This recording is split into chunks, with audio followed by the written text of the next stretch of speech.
How's it going, my people? Greetings to one and all in one. Yes, we have another edition of the Arsenal Future podcast stream show with yours truly, Chris from Arsenal Future. Thank you so much for your subscribers, uh, and thanks for your views. We've been getting a lot of views lately, a lot more than usual, but the subscriber count is not as high as it should be. So, people, please, whatever you do, please hit the likes and subscribe.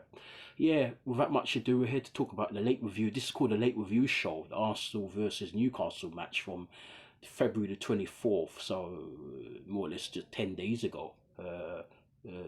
Last Saturday, not Saturday gone, but the Saturday before. So that's what, roughly what, 9 days, 10 days, 9 days. Yeah, 9 days. And so, yeah, we're here to it's not going to be a lot of details, but we won 4-1, and I'm very happy that we won. The first half, we dominated the ball. I think the possession was something like, I don't want to exaggerate, but it was something like 72-28, something like that. But I think that the as the match, the second half, as the match went on, in the second half, Newcastle came back at us a bit, but we were still so strong. We were 2-0 up at half time, and we scored two more goals in the second half. The first goal was a Botman on goal.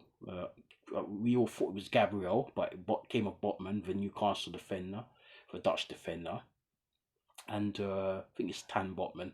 And then, of course, the second goal was scored. The second goal was scored by Kai Havertz. Yeah, a cross coming in from the left hand side, and Havertz playing as a it was playing as a striker. In that match, and I think that's probably his best position. Mind you, there's some games I think we could use him in the middle, but because we had Georgina, who's the man of the match and my man of the match. Odegaard also had a good game, but for me, Georgina was a boss that day, and he plays really well. He plays those. He reminds me a little bit of Andrea Pirlo, his compatriot. Well, no, he doesn't play for Italy anymore, but he's fellow Italian. Was one of the best players I've ever seen watching football. And the way those balls he played was fabulous. Absolutely. He played the ball in the first half to Kai Havertz, amazing. And Kai Havertz should have scored a goal in the second half, but there you go. But at least he scored, and it was 2-0. And then the second half came, and then we scored a third. Saka scored an absolutely sublime goal, twisting and turning, and he found the net with a great aplomb. And then our last goals came from a rare source. Jakub Kiria, our defender, our Polish defender, scored a fabulous goal. Absolutely love that goal he scored. More or less was from a set piece, wasn't it? Excellent goal to make it 4-0. And then, of course, one of our own, we sold him to Newcastle. I think it was about 2 years ago. I think we sold him to Newcastle. Joe Willock scored a fabulous header after a good move. Mind you, we could have avoided that goal. I wanted us to keep a clean sheet, but these things happen, and I'm kind of happy. If anybody was to score for them, I would like it to be one of our ex-players, like someone like who came through our youth academy, like Joe Willock.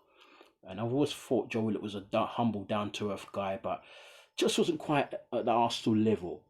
I think his level is probably Newcastle, Everton, Villa, that sort of level. But I think when you're at Arsenal, you've got to be elite these days, because Man City, we're trying to catch a beast like Manchester City and Liverpool, two beast teams who are just they can virtually win games every single week from now until the end of the season. That's how good they are. So we need tip-top players in tip-top form and tip-top condition to challenge these two. We could still win the league this season. Not sure. It's going to be very difficult. I believe our chance to win the league was last season, where we were so many points ahead of Manchester City.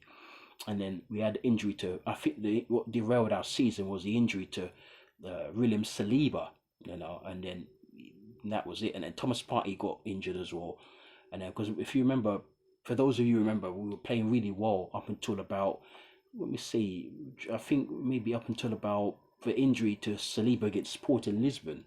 And that was in the February, I think it was. And I know we lost to Manchester City at home 3-1. That was a poor performance and a poor result. But we really, the injury to Saliba really derailed our season. But even though City beat us, they went the next game and drew with Forest, and then we were back. It was back in a balance again, and then we went back ahead again. Then they clawed us back, and we lost to Everton again. that was Sean Dyche's first game for Everton, and so we lost a lot of ground, but we tried to make it up at the end, but it was a little too late, and City came with a late run, and they picked us at the end. But this season, we're a bit more measured. I don't know, I'm hoping that Liverpool and City could drop a couple of points and we can keep winning. Of course, these two play each other next week up at Anfield. And I think the best result for Arsenal will be a draw. But I personally think one team will win. It's either going to be a Liverpool win or a City win. I don't see a draw in that game. So we can't rely on other teams to do favours for us. We have to do our own. We've got the situation in our own hands. We've got to win all the games possible. Even Mikel Arteta said that we need to win all the games. But I don't see us winning all the games. But I can see us winning the majority of the games. Quite possibly, we've got 12 games left. We're playing against Sheffield United later on tonight, and we need to win that game. And even if I'm expecting us to score some goals tonight, but I'll even take a scrappy 1-0. It's 3 points, and we're not going to win every game 5 and 6-0 like we did against West Ham and Burnley respectively. And of course, the whipping boys of the Premier League this season has been Sheffield United alongside Burnley. We beat Burnley a couple of weeks ago, didn't we? 5-0. And West Ham was 6-0, and so as I said, I'll take a scrappy 1-0. I'm expecting us to win by a few goals, but if it came down to it, I'll take a scrappy 1-0. 3 points is 3 points. We're going to keep on the tails of City and Liverpool, and there's only 1 point between City and Liverpool now. Then when we win, if we win tonight, I should say when we win, Liverpool on 63, City on 62. At the moment we're on 58. We win tonight, we're on 61. So 1 point each between the three teams. And so let's hope we can do it. Let's hope we can do it. And before I forget, we're gonna come with a preview of that match a bit later on. And so I just want to say, Arsenal played really well against Newcastle. That was a fantastic performance, a fantastic result. Kai Havertz's best game for Arsenal. We just dominated, and I'm so happy that the team is playing really well. At the start of the season, there was complaints that we weren't playing as well as we should have been, and we're playing more defensively. But I think maybe there's a tactic on Nick. I've heard somebody say this on YouTube, on one of the Arsenal fan channels, saying that it could be his way of, because last season we came out we came out of the block so fast, and so win the first few games, and then we were on top for most of the season towards the end, and City caught us. But this season we're sort of back a bit. We're playing different, and now we're coming into our own and playing a bit like we did last season. So it could have an adverse effect, and hopefully it means that we win the league, because it's been 20 years. But if we can't win the league, I'm hoping for the Champions League. I'm not sure if we're quite good enough to win that. We're a good side, but to win, I don't see how we're going to be beating Real Madrid and Man City and Bayern Munich in the competition. And there's even teams like Inter Milan who are playing well. They're top of Serie A. They're flying on the top of Serie A, and they look as though they're going to win another Scudetto. And even teams like PSG, they've got Mbappe. They've got a lot of quality. It's not going to be easy to win this competition. I wouldn't rule out Barcelona either. Barcelona are not playing as well as they usually are. They're third in La Liga. But when on their day, they can beat anybody. And so, I don't know, we have to see how it goes. Probably say a small prayer. But it's to see how it goes. But we need a trophy, man. It's been too long.